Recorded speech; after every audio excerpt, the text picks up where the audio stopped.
시청자 여러분 안녕하십니까? 경제인사이더들의 신박한 통찰과 함께하는 경제인사이트 신용환입니다.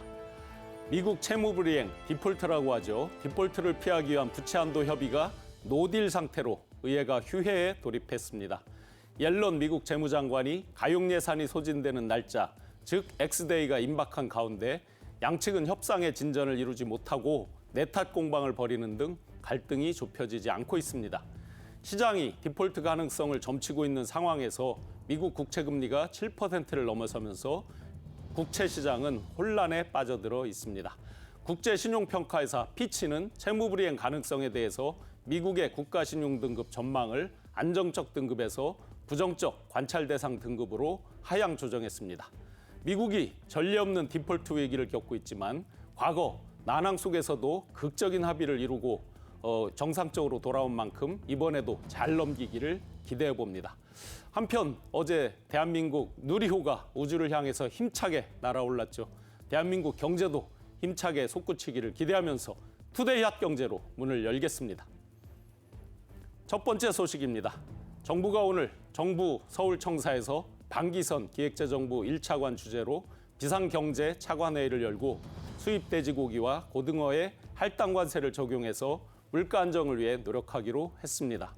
국제 가격이 상승한 원당, 설탕에 대해서도 할당 관세를 추진 중입니다.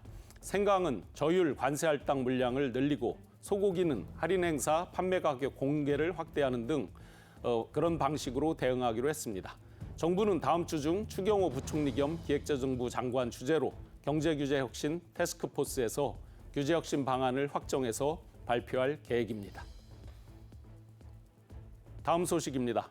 올여름 지구온난화와 엘니뇨 현상을 동반한 폭염 장기화 등 이상기후 발생 가능성이 높아지고 있는 가운데 전력 수요 폭증에 따른 냉방비 폭탄이 우려됩니다.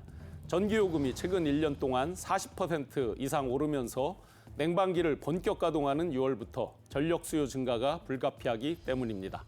특히 정부의 에너지 절감 대책이 저소득층, 취약계층에 집중되어 있어 서민들의 요금 부담이 커질 전망입니다. 산업통상자원부는 올여름 전력수급 대책 기간을 6월 26일부터 운영하기로 했습니다. 이 기간에는 전력수급 종합상황실을 합동으로 운영하고 안정적인 전력 공급을 위해서 24시간 집중 상황관리 체제에 돌입하게 됩니다. 다음 소식입니다. 26일 대만 시장조사 업체인 트렌드포스가 1분기 디램 시장 통계를 발표했습니다. 지난해 본격화한 반도체 업황 부진으로 1분기 디램 시장 매출은 전분기보다 21.2% 급감한 96억 6,300달러를 기록했습니다. 디램 주요 업체 매출 역시 줄었습니다. 다만 그 감소폭은 기업별로 달랐는데요. 그 결과 점유율이 달라지면서 1분기 점유율 1위는 삼성전자, 2위는 미국의 마이크론, 3위는 SK하이닉스로 마이크론이 SK하이닉스를 제쳤습니다. 2014년 1분기 이후 9년 만의 순위 변동입니다. 반도체 업계에서는 이번 순위 변동이 유의미한 시장 변화로까지 이어질지는 더 지켜봐야 된다는 입장입니다. 마지막 소식입니다. 전기차 시장에서 경쟁을 벌이고 있는 테슬라와 포드가 충전망 공유를 위해서 손을 잡았습니다. 테슬라와 포드는 내년 초부터 포드 전기차 소유자가 미국과 캐나다 내에 테슬라 급속 충전기를 이용할 수 있도록 협약을 맺었습니다. 현재 포드 전기차는 어댑터를 사용해야만 테슬라 슈퍼차저, 즉 급속 충전기를 이용할 수 있지만 향후 2, 3년 내에는 어댑터가 없이도 테슬라의 급속 충전기와 바로 연결할 수 있는 신차가 개발될 예정입니다. 미국 내에서 전기차 급속 충전기 중에서 약 60%가 테슬라의 급속 충전기로 앞으로 테슬라 충전망을 활용하게 되는 포드는 전기차 보급을 위한 기반을 넓힐 수 있게 됐습니다. 지금까지 투데이 핫경제였습니다. 경제인사이트, 지금부터 초대 손님과 함께 본격적인 오늘의 핫 이슈 분석해 보겠습니다. 어떤 주제인지 먼저 화면으로 만나보시겠습니다.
오늘의 이슈에 대해서 분석해 주실 전문가 두 분을 소개해-드리겠습니다. 이지만 연세대 경영대학 교수, 장진나 노무사 함께하십니다. 반갑습니다. 네, 안녕하세요. 네, 고맙습니다. 어제였죠. 내년도 최저임금을 결정하는 2차 최저임금위원회가 열렸습니다. 최저임금 인상을 두고 갑론을박이 계속해서 이어지고 있습니다. 최저임금 인상 문제를 둘러싼 주요 현안 그리고 남은 과제 두 분과 함께 짚어보도록 하겠습니다. 어제 최저임금위원회가 2차 전원회의가 이제 열렸죠. 첫 번째가 있었고 이제 두 번째가 열렸는데 주요 쟁점, 관전 포인트가 뭔지 한번 먼저 짚어보겠습니다. 교수님. 네. 최저임금위원회의 쟁점 사항은 세 가지가 있습니다. 최저임금 결정 단위를 시급으로 할 거냐, 월급으로 할 거냐. 그런 다음 두 번째는 업종별 차등 지급을 할 것이냐. 세 번째는 가장 중요한 최저임금 액수를 결정하는 것입니다. 결정 단위의 경우에 있어서는 시급이냐, 월급이냐, 어떤 단위를 사용하느냐 부분인데 이 부분이 쟁점이 되는 것은 주휴수당 때문입니다. 한 달 소정 근로시간은 174시간입니다. 그러면 시급으로 소정 근로시간을 곱하면 월급은 자연스럽게 나오는데 우리나라의 경우는 20% 정도에 해당하는 주휴수당이 있기 때문에 그 주휴수당을 역산을 하면 월 소정 근로시간 174시간이 209시간으로 변환이 됩니다. 그래서 최저임금위원회에서는 시급 얼마 그리고 209시간 기준 월급 얼마로 변기하는 것을 결정하였습니다. 이 부분에 대해서는 노사가 합의가 이루어진 상태이기 때문에 큰 갈등은 없는 사항입니다. 하지만 갈등의 폭의 가장 큰 부분은 업종별 차등 지급 부분입니다. 농업이라든지 음식업, 숙박업과 같이 지불 능력이 열악한 업종에 있어서는 다른 업종과 달리 최저임금을 좀 차등하여 결정하는 것이 좋겠다는 주장입니다. 이 부분에 대해서는 노동계와 경영계가 아주 첨예하게 의사가 대립되는 부분입니다. 그리고 마지막 최저임금 액수 부분인데 이미 공개가 되었죠. 노동계에서는 24.7% 인상안인 12,000원, 그리고 경영계는 동결을 주장하고 있습니다. 결국 이 24.7%의 차이를 어떻게 좁히느냐가 이번 최저임금위원회에서 다루어야 될 중요한 쟁점 사안이라 볼 수 있습니다. 금액의 양측이 주장하는 경영계와 노동계가 주장하는 갭이 상당히 큽니다. 그죠? 네, 그렇습니다. 24.7%나 이제 갭이 되는데 좀 전에 교수님께서 주휴수당이 꽤 주요한 요인 중에 하나라고 말씀해 주셨는데 외국은 어떻습니까? 주휴수당 제도가. 주휴수당이 있는 나라는 대만과 터키 두 나라 정도 됩니다. 과거에 저임금 장시간 노동의 경우에 있어서 6일 일했을 때 하루 정도 쉬는 날에도 임금으로서 근로자들의 생계비를 충당하기 위한 취지입니다. 1955년에 입법화된 걸로 알고 있습니다. 오랜 기간 동안 실질적으로 개정의 기회가 있었지만 개정을 못한 결과로서 지금까지 주휴수당 제도가 남아있는 것입니다. 임금이 소정 근로의 대가로서 지불되는 금품이라는 측면으로 바라본다면 이 주휴수당은 개정이 돼야 된다고 생각합니다. 네. 경제 노동 환경이 변하면서 이제 주휴수당 제도의 개선도 있어야 되겠다라고 지적을 해주셨습니다. 구체적으로 총론 아까 세 가지 주요 쟁점 관전 포인트를 주셨는데요. 이제 그 중에 강론으로 한번 들어가 보겠습니다. 가장 중요한 거 과연 최저임금 수준이 어떠느냐? 우리나라 지금 현재 최저임금 수준 어떻습니까? 예. 이 국가별로 최저임금 수준이 어떤지를 살펴보기 위해서 저희가 가장 많이 쓰는 기준은 중위임금 대비 최저임금의 수준입니다. 중위임금 대비 최저임금 수준, 우리나라 같은 경우는 22년도에 62.2%에 해당이 됐습니다.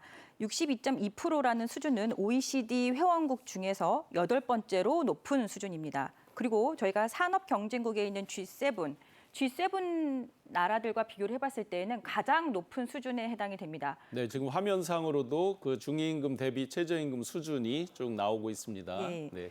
그리고 이렇게 중위임금 대비 최저임금이 높은 나라들은 대부분 다 우리나라하고 산업 경쟁력에 있어서는 좀 비교가 어려운 튀르키예라든지 그다음에 콜롬비아, 그다음에 칠레, 이런 포르투갈, 멕시코와 같은 나라들인 거고요. 이런 나라들에서는 산업을 끌어가기 위해서 최저임금을 중위소득으로 이제는 높여가지고 적용을 하고 있는 그런 특징들이 있는 나라기 때문에 이런 나라들하고 저희하고 이제 비교를 해봤을 때는 적절하지 않다라고 이제 생각이 될 수 있는 거고요.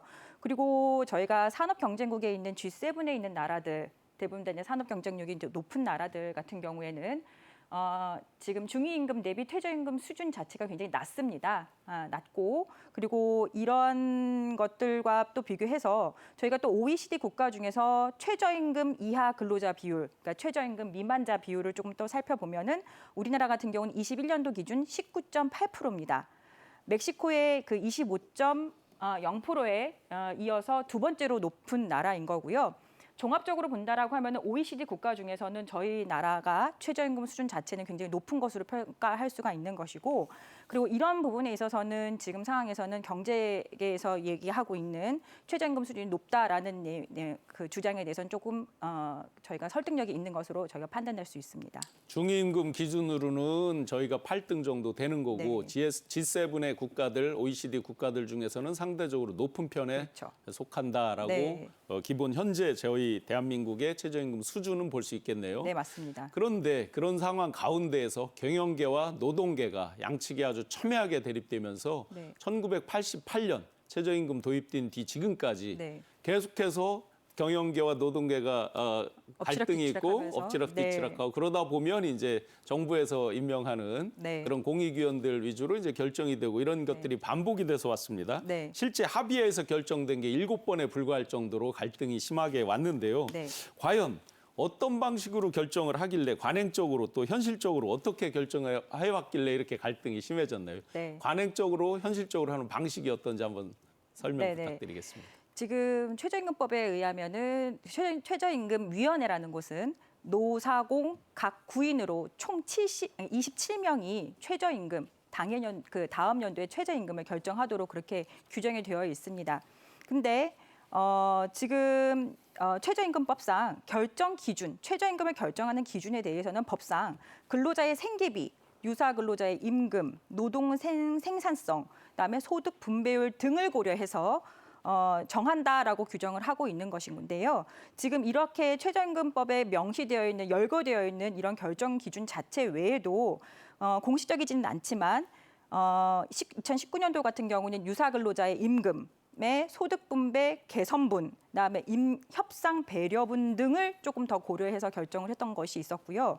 그리고 그 다음 연도인 2020년도와 2021년도 같은 경우에는 경제 성장률 전망치와 소비자 물가 상승률 전망치, 그다음에 취업자 증가율 전망치라는 이런 그 기준들을 공익위원들이 임의로 조금 더 고려를 해서 결정했다라고 그렇게 알려져 있습니다.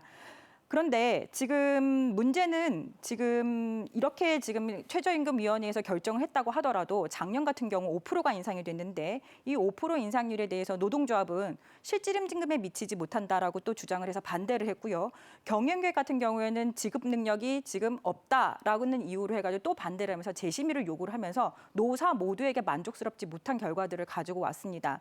그리고 올해 연도에도 작년과 같은 기준으로 해서 만약에 최저임금이 결정이 된다라고 하면 한 4.7% 정도를 결정을 할 수가 있는데요. 지금 상태에서 노동계와 경영계에서 주장하고 있는 어떠한 뭐 24% 인상, 동결 이런 부분들을 고려를 한다고 하면 작년과 같은 그런 모두 다 반대하는 결과를 가져올 수밖에 없습니다.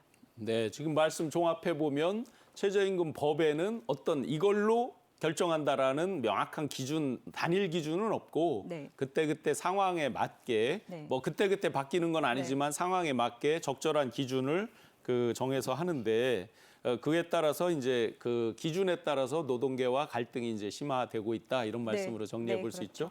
공익위원으로 계속 많이 참여하신 걸로 알고 있는데 어떻습니까? 현실에서 보실 때.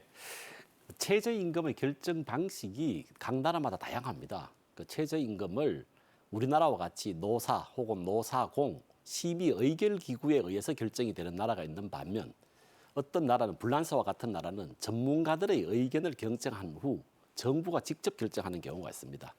뭐 다수가 노사공 심의 의결 기구에서 최저임금이 결정되는 경향이 강합니다.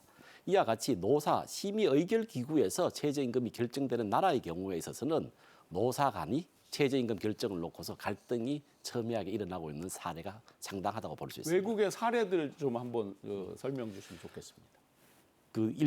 우선 최저임금을 결정할 때 가장 중요한 부분이 과연 산업별로 차등 적용할 것이냐, 아니면 지역별로 차등 적용할 것이냐, 연령별로 차등 적용할 것이냐, 이와 같은 이슈들이 존재합니다.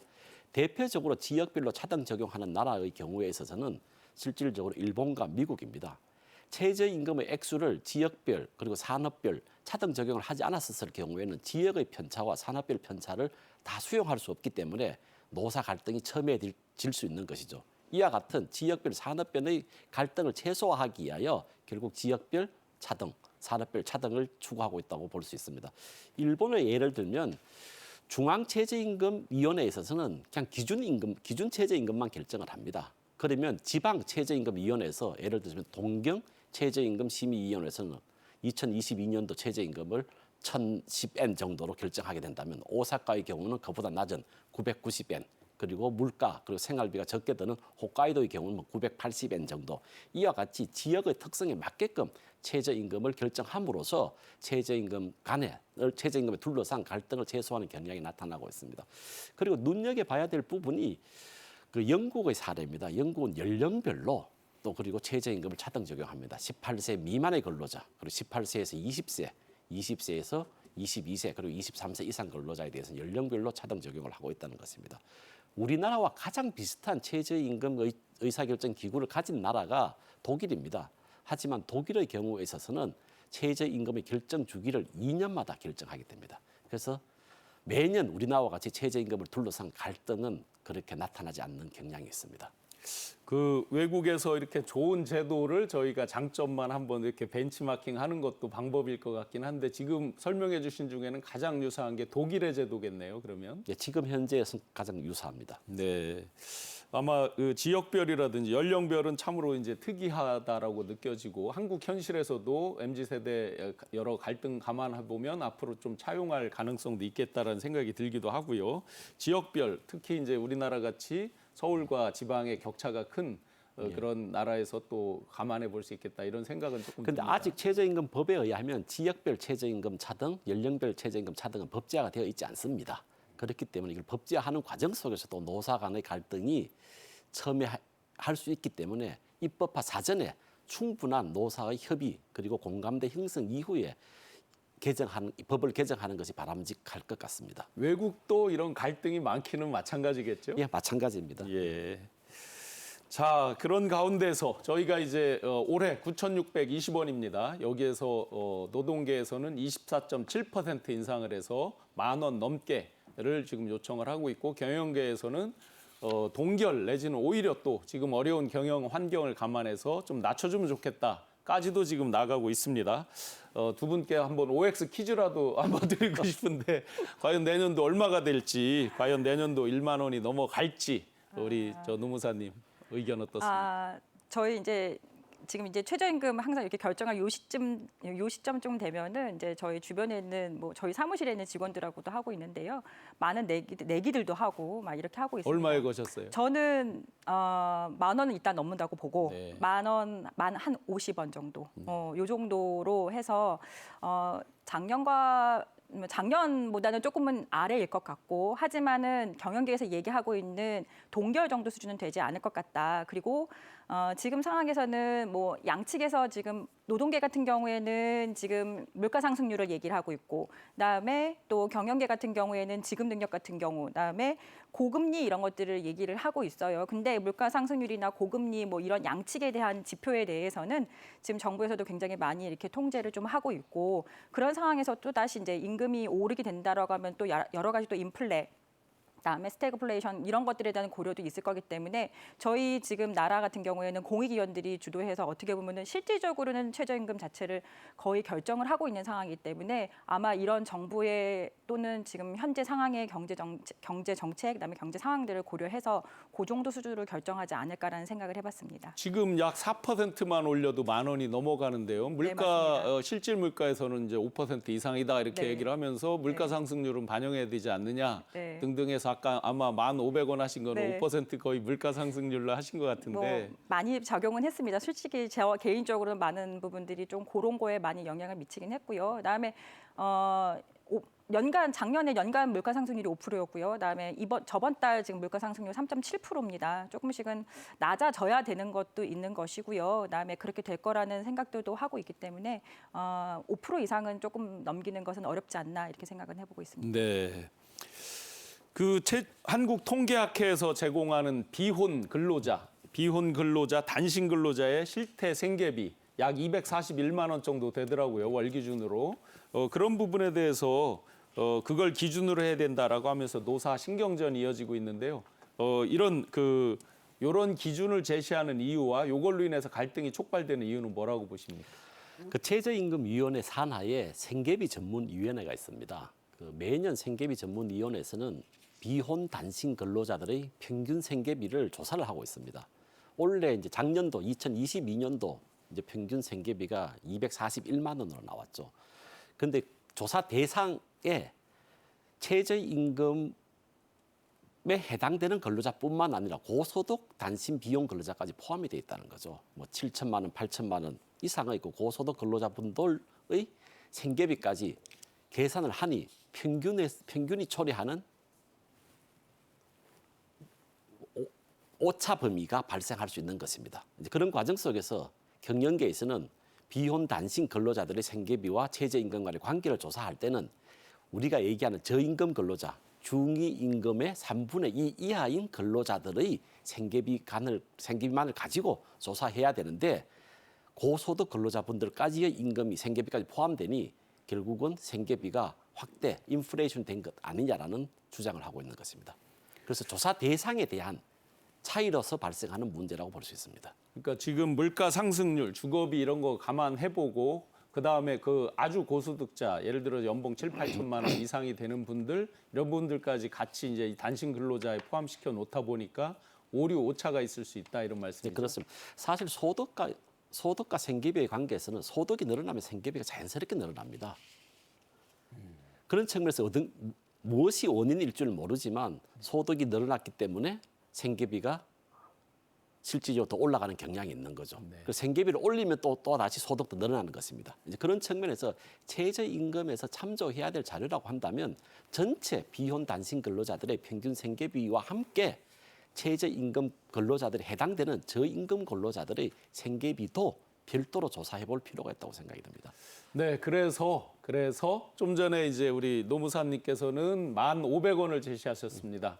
우리 교수님은 과연 얼마로 책정될 걸로 예상하십니까? 저도 뭐 유사한 액수가 결정될 거란 생각을 합니다. 지금 현재 9,620원입니다. 네.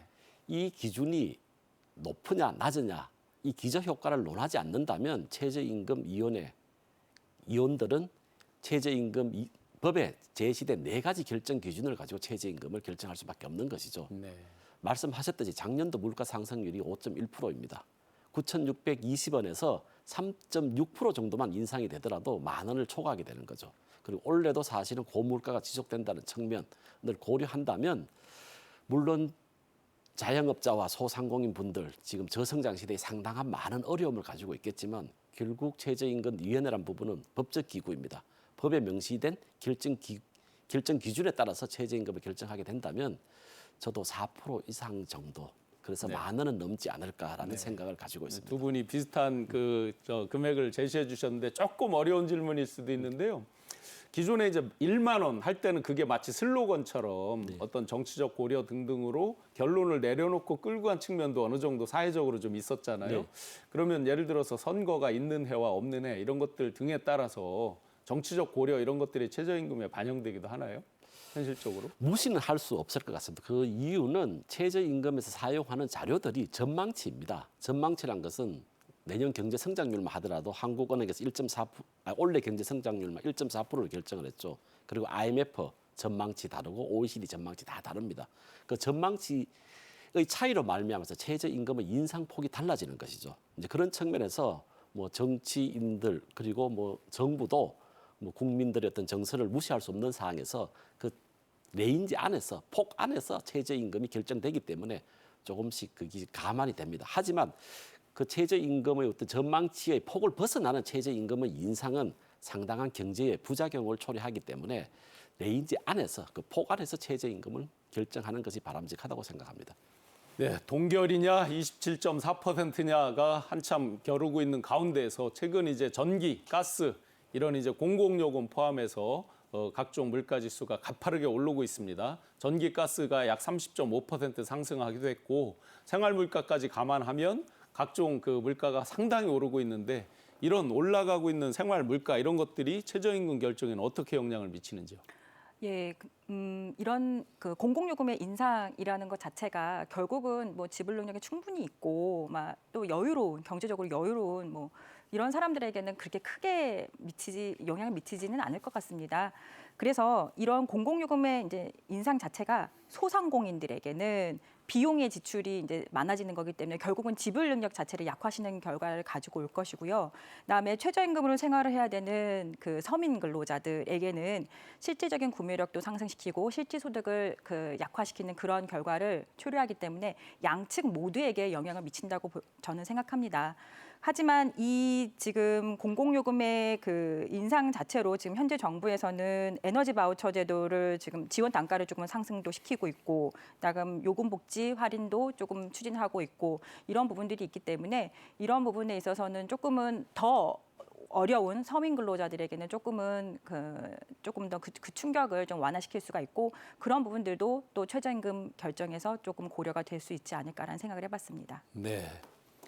또 경영계로 보면 그 인건비 총액이라든지 지금 이제 이렇게 어려워지고 있는 경제 현실, 예를 들어 무역 수출 이런 쪽에서는 굉장히 고전을 또 하고 있잖아요. 네. 이런 것까지 감안해서 소위 말하는 수용성이라고 그러죠. 업계에서 받아들일 수 있는 정도, 그다음에 지불 능력 이런 것들을 감안해서 동결 내진 심지어 이제 인하까지 주장을 하기도 하고 그 소상공인 이쪽에서는 아주 민감하게 이게 받아들여지는 부분인데 경영계나 소상공인 입장에서는 어떻게 보십니까? 지금의 경제 환경이 예년의 경제 환경과의 차이가 있습니다. 보통 고물가면 고성장이 수반되는데 지금은 스태그플레이션이라 하는 고물가이면서 저성장 시대입니다. 이 고물가 저성장의 시대가 원래 최저임금을 결정하는데 상당히 노사 간의 갈등을 증폭시키는 원인으로 작용하고 있다고 봅니다. 당연히 고물가이기 때문에 최저임금은 올라가야 됩니다. 하지만 저성장이기 때문에 지불 주체인 소상공인 그리고 자영업자의 경우에는 지불 능력이 떨어지게 되는 것이죠.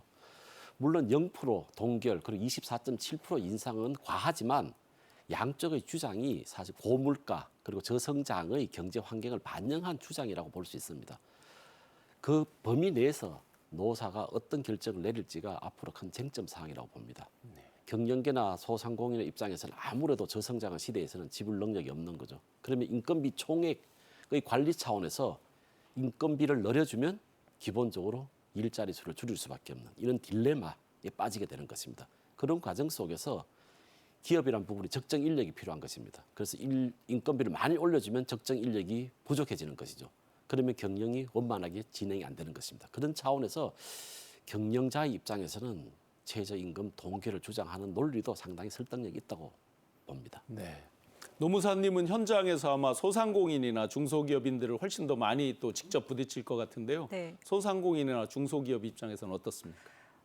제가 지금 이제 만나 뵙는 이제 소상공인들 같은 경우에는 일단 최저임금 계속 올라갈 거다. 그리고 이런 부분에서 원자재 값도 올라가는 것도 무시할 수도 없는 것이고, 직원 안 쓰고 일하겠다라고 얘기를 하시는 분들이 훨씬 더 많았고요. 그리고 차라리 내가 아내가 뭐 일을 하고 있었다라고 하면 아내가 그만두고 와서 나를 같이 돕는 걸로 그렇게 운영을 하겠다라고 얘기를 하시는 경우가 더 많았습니다. 그래서 직원들을 최저임금이 올라가는데도 불구하고 쓰겠다, 채용을 더 해서 사업을 운영을 해보겠다라고 얘기를 하시는 그 사업주분들을 제가 만나 뵙기는 사실상 조금은 최근 들어서 없었던 것 같습니다. 네.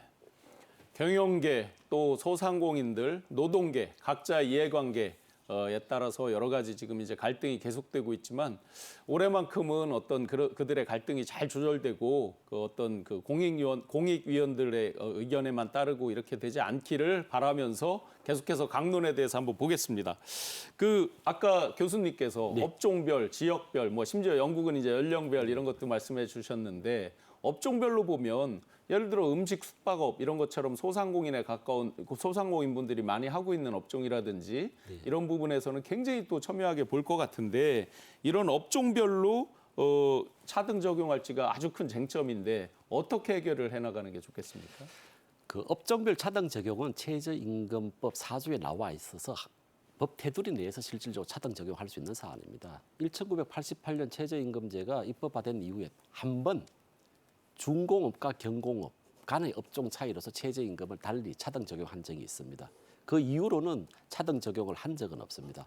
하지만 지금과 같이 농업 특히 지금 많은 분들이 음식업과 숙박업을 얘기하는데 그보다 사실 지불 능력이 더 떨어지는 업종이 농업입니다. 농업 영역과 그리고 음식업, 숙박업 영역은 최저임금 미만율, 그 최저임금만큼도 지불할 수 있는 능력이 없는 사업장이 30%가 넘습니다. 이런 측면을 고려한다면 한 번 뭐 업종별 차등 적용을 하였다 해서 이것이 영원히 차등 적용하는 것이 아니기 때문에 저 개인적 생각에서는 한 번 정도라도 농업과 그리고 음식업, 숙박업 경우에 있어서는 차등 적용한 이후에 그 차등 적용이 실제로 일자리와 그리고 근로자들의 생계비 그리고 삶의 질에 어떠한 영향을 미치는 결과를 조사한 이후 다시 한 번 더 업종별 차등 직업을 제고하는 그런 기회를 가질 필요는 있다고 생각이 듭니다. 해보지도 않고 걱정만 할 게 아니라 한번 시범적으로라도 적용을 해보고 그에 따른 장단점, 부작용 등을 분석해서 또 그 다음에는 달리 적용하는 게 좋겠다. 지금 사실 농업이나 음식업, 숙박업에 운영하시는 분들 어려움이 상당합니다. 이제 그런 측면에서 그분들의 어려움을 해소하는 방향으로 최저임금을 차등 적용한 이후 그 결과를 살펴보는 것도 하나의 방안이라 생각합니다. 네, 지금 교수님도 말씀을 주셨는데 최저임금법 4조 1항 네. 규정은 있지만 사실 30여 년 동안 거의 사문화되다시피 네. 적용을 못 해왔다라고 보여지는데 이런 게 이제 직접 그러면 업종별 차등화를 이루려면 제도적으로 어떻게 바꿔나가는 게 좋을지 제도적인 부분 한번 말씀 부탁드리겠습니다. 제도적인 부분에 있어서는 지금 뭐 당장 저희가 단기간에 뭔가 바뀌거나 만든다고 하더라도 실효성을 담보하기는 조금 어려운 것들이라고 생각이 됩니다. 이거에 대해서 만약에 제도적으로 한다고 하더라도 뭐 예를 들어서 업종을 지금 교수님께서 말씀하신 이 업종만 할 것이냐 아니면 다른 업종은 더 할 것이냐 그리고 기업별로 또는 어떻게 할 것이냐 또는 뭐 매출액을 또 어떻게 할 것이냐 이런 것들을 나누는 것들 자체가 굉장히 어렵기 때문에 단기간에는 이런 부분들이 실현되기는 좀 어려울 것 같다라는 생각은 또 해보고요. 다만 조금 지금 좀 진일보한 부분들에 있어서는 이제 정부에서 용역도 지금 발주를 해서 이제 그런 결과들 검토해보고 있다라는 것으로 알고 있고요. 그리고 지금 상황에서는 이제 작년부터 이런 업종별 차등 지급에 대해서는 경영계가 주로 주장을 하게 되면서 아마 지금 제가 지금 판단을 하기에는 이런 부분들로 경영계가 주장을 하면서 본인들이 주장을 하는 그 어떤 임금 인상률, 최저임금 인상률에 대해서 이거에 대해서 조금은 방어하는 이런 논리들로 조금은 사용하고 있지 않나 이런 생각을 좀 해봤습니다. 네, 진짜 이게 업종별로 할 때 강론으로 세부적으로 들어가면 어려움이 상당히 많을 것 같습니다. 그렇습니다. 예를 들어 농업 같은 경우에 보면 계절 근로자 뭐 이런 그렇죠. 네. 외국인 근로자 문제 여러 가지 네. 복합적으로 작용되는 것들이 많아서 세부 강론은 참 만만치 않겠다라는 생각이 듭니다. 그런 가운데서 또 이제 고통을 받는 최저임금으로 상당히 민감하면서 고생하는 분들이 있죠. 자영업자들입니다. 그들의 대출 상환 유예 조치가 이제 9월로 종료가 됩니다. 아마 코로나 때부터 이제 쭉 왔던 조치가 이번에 종료가 되는데 이런 최저임금 상승으로 직원을 고용하지 않는 그러니까 종업원 없음의 그 나홀로 사장님들이 130만 명 이상이 되더라고요. 전체 한 560만 정도의 자영업자 중에. 근데 그 추세가 계속 이제 종업원 없는 분들이 이제 줄고 있는 거죠. 혼자 일하는 나홀로 사장님이 늘고 있는 이런 추세인데 이런 분들이 최저임금을 올리면 더 고생이 심해질 것 같고 고용 침체로 이어지는 그런 악순환도 계속될 것 같은데 최저임금이 고용에 미치는 영향 이게 또 고용까지 같이 좋게 선순환을 이루려면 어떻게 해야 될지 방법이 있을까요, 교수님? 임금과 일자리의 관계는 뭐 경제 언론에 나오는 얘기입니다. 임금이 올라가면 일자리가 줄어드는 것이 당연하죠. 그렇기 때문에 임금 인상은 적정 수준에서 일어나야 된다. 그래서 우리 흔히 뭐 물가 상승률과 경제 성장률을 반영하는 이제 임금 수준을 정하는 것입니다. 저희 나라 최저임금에서 또 하나 이제 고민해야 될 부분이 최저임금을 결정할 때 결정 액수는 주휴수당이 포함이 되지 않습니다. 원래 지금 9,620원인데 주휴수당 20%가 포함이 되면 11,050원 정도까지 올라가게 된다는 부분이죠. 거기다 4대 보험 내야 되죠. 그리고 또 다른 뭐 사회보장 퇴직금까지 이렇게 다 포함을 하면 실질적으로 사용자가 지불해야 되는 실질 최저임금 액수는 상당한 부분이죠. 그런 부분들을 과연 자영업자와 소상공인이 감당할 수 있을까? 그 부분이 감당이 힘들기 때문에 지금 최근에 인력을 기계로 대체한다든지 그리고 무인 판매기 키오스크를 도입한다든지 이런 양상이 빚어지고 있습니다. 그런 측면에서 고용이 유지되는 상황에서 임금 수준이 일어나야 되는데 지금은 자영업자들이나 소상공인이 감당할 수 없는 수준의 최저임금 액수로 말미암아서 결국 근로자 대신에 기계로서 대체하는 경향이 계속 나타날 것이라 봅니다. 만약에 적정 수준에서 최저임금 인상이 된다면 기계로 대체되는 그런 현상은 속도가 상당히 느리지 않을까 그런 생각을 합니다. 네, 지금 자료에서도 이제 보면 자영업자 추이가 나오는데 전체 자영업자 한 560여만 명 중에서 지금 고용원 없는 분들이 26만 정도, 그다음에 고용원 있는 분들이 추세를 보면 지금 계속 줄어서 이렇게 있는데요. 다시 그 격차는 지금 점점 벌어지는 상태인 것 같습니다. 거기에다가 이제 전기, 수도, 가스 이런 것들 이제 공공요금까지 인상되고 뭐 임대료 이런 것들은 코로나 때 좀 줄었다 하더라도 이런 어려운 시기가 계속되고 있기 때문에 고용을 늘리지 못하는 이런 상황에서 대폭 올리기는 어려울 것 같다. 뭐 이런 거죠. 그리고 경영에 있어서 가장 중요한 것이 비용 관리입니다. 네네. 비용 관리 측에서 인건비는 고정 비용에 속하게 되는 것이죠. 그래서 고정 비용에 많은 부담이 되면 경영 활동이 상당히 위축될 수밖에 없는 것이죠. 그런 측면에서 과도한 임금, 최저임금 인상은 뭐 자영업의 경영에 큰 충격을 줄 수밖에 없는 사항이라고 볼 수 있겠습니다. 네. 이렇게 이제 지금 자영업 소상공인도 알아봤는데요. 그 비정규직들, 저소득 근로자들 또 이런 분들을 입장에서 보면 최저임금이 훨씬 많이 오르는 게 또 좋은 입장이죠. 반대편에서 보면. 그런데 이제 이런 분들이 많이 오르면 지금 교수님 말씀대로 아예 고용에서 이제 배제되는 고용 시장에서 배제되는 또 이런 부작용까지 있을 수 있습니다. 이 양쪽에 그러니까 소상공인 자영업자 분들이라든지 또는 저소득 비정규직 이런 분들의 양측의 것을 다 만족하면서 할 수 있는 어떤 그런 방안 과연 어떤 것들이 있을까요? 네, 그런 방안이 과연 있을 수 있을까라는 생각을 조금은 해봤습니다. 그리고 이런 임금에 대해서는 뭐 우리나라만 겪고 있는 이런 진통이 아니고 아마 그 다른 나라들에서도 지금 교수님 말씀하신 것처럼 이러한 진통들을 계속 겪고 있는 거라고 저도 알고 있고, 그리고 아마 이 부분에 대해서는 특히 이제 임금에 관련된 부분에 있어서는 노사 모두에게 굉장히 중요한 거기 때문에 노사 모두가 굉장히 어떤 방안을 만든다고 하더라도 동상이몽으로 그렇게 만나지 못하는 평행선을 달리지 않을까라는 생각을 했습니다. 다만 지금 상황에서 저희가 고민을 해야 될 것은 이런 노력들을 뭐 계속해서 이제 대립을 하려는 그런 노력들을 대립을 이제 없애려는, 그다음에 조금 더 합리적으로 바꾸려는 그런 노력들을 계속을 해야 되는 부분들이 있을 것 같고요. 그리고 조금 한 가지 조금 더 말씀을 드리자면 여기에 좀 더 전문가적인 의견들이 좀 필요하다. 그리고 지금 최저임금을 지금 논의하는 지금 90일 정도의 기간 자체는 조금 늘려보는 것이 어떻겠나 이런 생각을 좀 해봤습니다. 지금은 이제 90일 범위 내에서 서로 협의를 하다가 네. 한쪽이 퇴장을 하고 또 네. 다른 쪽이 퇴장을 하면 남는 쪽이 이제 그렇죠. 공익위원분들이 주로 네. 남아서 이제 네. 마지막 논의를 하고 이런 거를 거의 패턴을 반복해 왔는데 그렇죠. 네. 시간을 좀 더 늘려서 어떤 서로 합의하고 숙려할 수 있는 기간들을 더 많이 갖는 것도 좋겠다.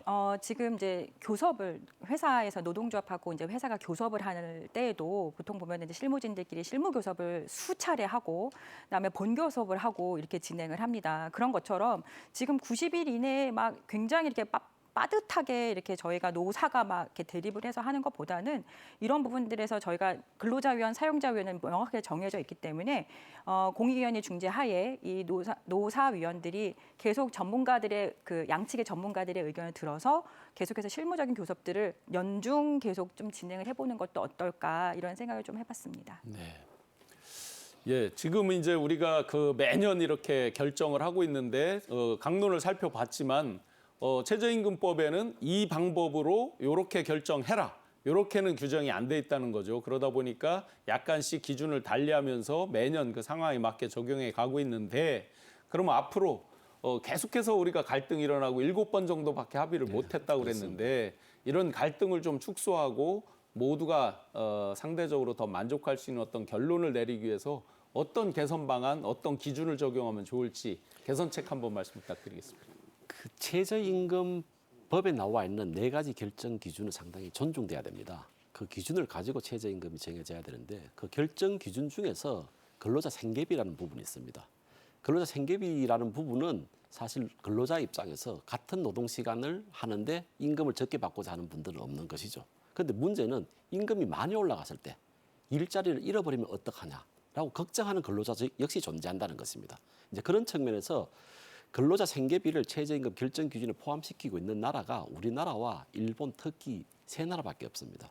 그런데 일본과 터키의 경우에 있어서는 이와 같이 근로자의 생계비와 함께 사용자의 지불 능력도 최저임금의 결정 기준으로 감안하고 있다는 것입니다. 그런 측면에서 우리나라의 경우에서도 물론 근로자들이 많은 임금을 받으면 좋죠. 제가 사용자라면 근로자분들이 여유만 된다면 많은 임금을 드리고 싶어요. 많은 임금이라는 부분은 근로자분들이 열심히 일할 동기부여가 되기 때문입니다.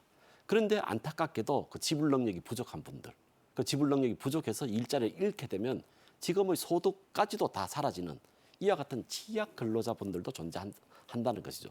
그런 측면에서 최저임금의 결정은 근로자들의 일자리가 상실되지 않는 범위 내에서 결국 결정되는 것이 기본이라고 저는 생각합니다. 그 기본 위에서 어느 정도 수준으로 임금을 올려줄 것인가.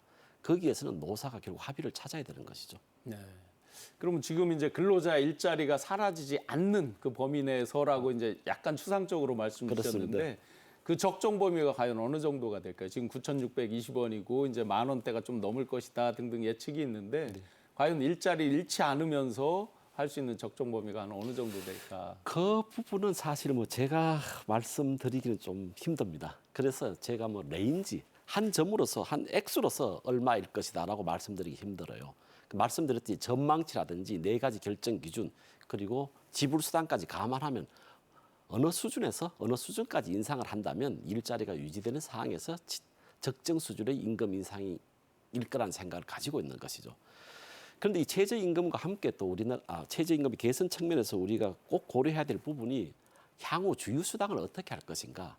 임금이라는 부분은 지금 상황에서 주휴수당을 배제시키면 20%의 임금이 줄어드는 근로자에게는 치명적인 부정적인 영향을 미치게 되는 부분이죠. 하지만 길게 바라본다면 장기적으로 본다면 결국 임금은 노동시장 속에서 수요와 공급 사이에서 결국 균형점을 찾아가게 돼 있습니다. 그럼 지금은 주휴수당이 빠짐으로 말미암아서 임금이 결국 내려갔지만 향후 임금이 제자리를 찾아갈 수 있다는 것입니다. 왜 제가 주휴수당을 개선해야 되냐라고 폐지까지 저는 주장합니다. 하는 이유는 주휴수당으로 말미암아서 노동시장의 왜곡 현상이 너무나 큽니다. 아시다시피 쪼개기 알바 14시간까지 만약에 시급이 10,000원이라고 생각한다면 14시간이라 한다면 14만 원을 지급하면 되는데 15시간이 되는 순간 15만 원 플러스 3만 원을 합해서 18만 원을 지급해야 된다는 거죠. 이게 지불 능력이 없는 자영업에는 부담이 된다는 것입니다.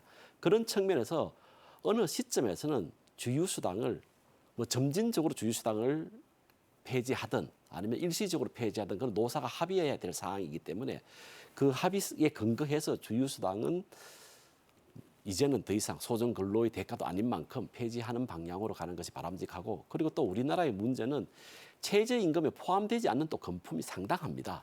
예를 들자면 상여금이라든지 그리고 뭐 숙박, 제공 이런 부분은 또 최저임금에 포함이 되지 않습니다. 그래서 한때 고졸 취업자가 연봉 3,700만 원을 받았는데 최저임금 미만 근로자였다는 것이죠. 그분의 임금 체계는 상여금도 상당했고 그리고 다른 최저임금에 포함되지 않는 금품을 많이 받았기 때문입니다. 이런 부분들이 실질적으로 눈에 보이지 않는 자영업자와 소상공인들이 최저임금 인상을 가지게 되는 인건비 부담일 것입니다.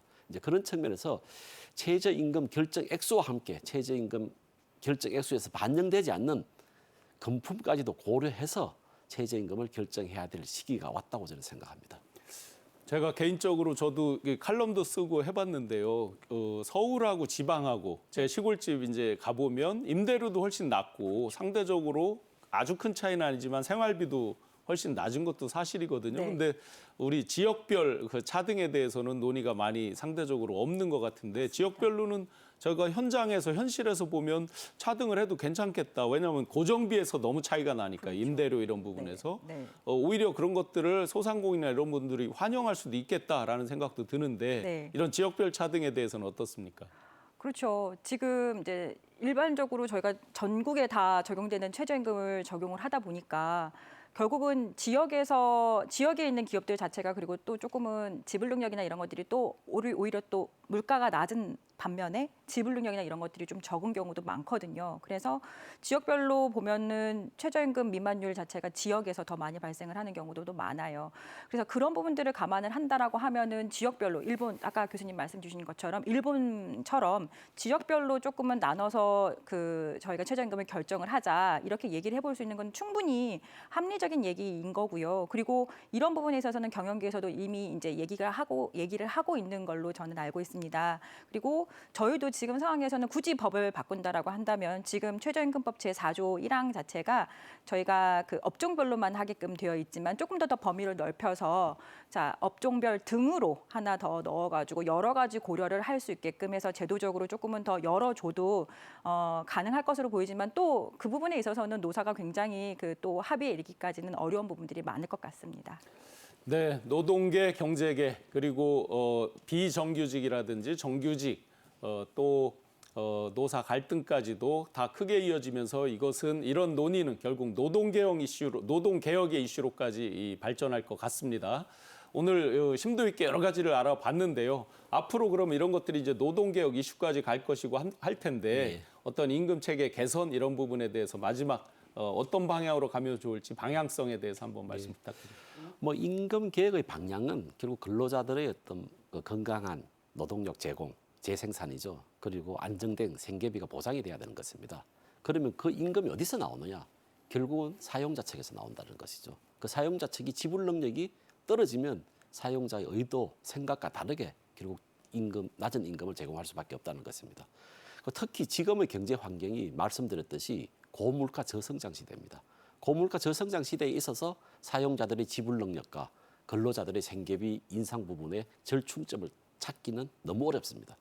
저희 개인적인 생각은 현재의 상황을 고려한다면 최저임금이 해결할 수 있는 영역과 해결할 수 없는 영역을 구분할 필요가 있다는 것입니다. 일자리가 유지되는 상황에서 사용자들은 적정 수준의 임금을 보존해드리고 하지만 그 최저임금이 생계비에 못 미칩니다. 지금 상황에서. 그건 팩트입니다. 부족한 생계비 부분, 아까 말씀하셨듯이 지역별로 생계비가 다 다릅니다. 그러면 서울의 경우가 예를 들어서 시급으로 따라서 한 200원이 부족하다면 지자체에서 부족한 생계비를 보존해주면 다른 지방의 경우에는 100원 정도 부족할 수 있는 것이죠. 그렇게 되면 자연스럽게 최저임금 제도와 다른 사회보장 제도를 결합하게 된다면 자연스럽게 결국 근로자들이 받는 최저임금의 경우선 차등 지급이 일어날 것이라 생각이 듭니다. 네, 노무사님 어느 방향으로 개선되는 게 좋을까요? 지금 저희가 노동법이 만들어진 지가 70년이 해입니다. 올해 연도가. 그렇다라고 한다면은 그때 70년 전에 만들어졌던 저희 노동법에 대해서는 지금 이렇게 많은 변화가 일어나고 있는 상황에서는 최저임금법을 같이 포함을 해가지고 근로시간제도, 아까 교수님 말씀하셨던 그 주휴수당제도 이런 것들이 전체적으로 지금 개정이 되고 논의가 돼야 되는 것이 맞다라고 생각이 되고요. 정부에서 얘기하고 있는 노동개혁에 대해서는 저는 그런 부분들에서는 변화의 필요성에 대해서는 전 분명히 공감을 합니다. 그래서 그런 부분에서는 노동계가 계속 반대. 그다음에 또 경영계는 또 그대로 또 논리대로 또 다른 논리들을 지금 하면서 계속해서 대립을 이어갈 것이 아니고요. 지금은 큰 그림을 보면서 계속해서 개정의 노력들 또 개혁의 노력들을 하는 것이 바람직하다라고 생각합니다. 네. 노동계, 경영계 갈등 문제 정도가 아니라 모든 국민에게 해당되는 먹고 사는 문제, 먹고 사니즘과 직결되는 문제입니다. 그렇기 때문에 위원 여러분들께서 정말 제대로 된 솔로몬의 지혜를 발휘해 주셔서 갈등 종식하고 좋은 결론 맺기를 기대해 봅니다. 지금까지 이지만 연세대 경영대학 교수, 장진나 노무사 함께하셨습니다. 두 분 오늘 말씀 감사합니다. 네, 감사합니다. 감사합니다. 경제인사이트 숨가쁘게 한 주 동안 달려왔습니다. 다음 주에 월요일 대체 휴일로 하루 쉬고 수요일 경제인사이트 다시 인사드리겠습니다. 최근 관심이 집중되고 있는 가상자산 양도 대여 소득세, 일명 코인세 과세에 대해서 쟁점들을 자세하게 짚어보겠습니다. 다음 주 수요일 경제인사이트도 많은 시청 부탁드립니다. 오늘도 함께해 주신 시청자 여러분 감사합니다.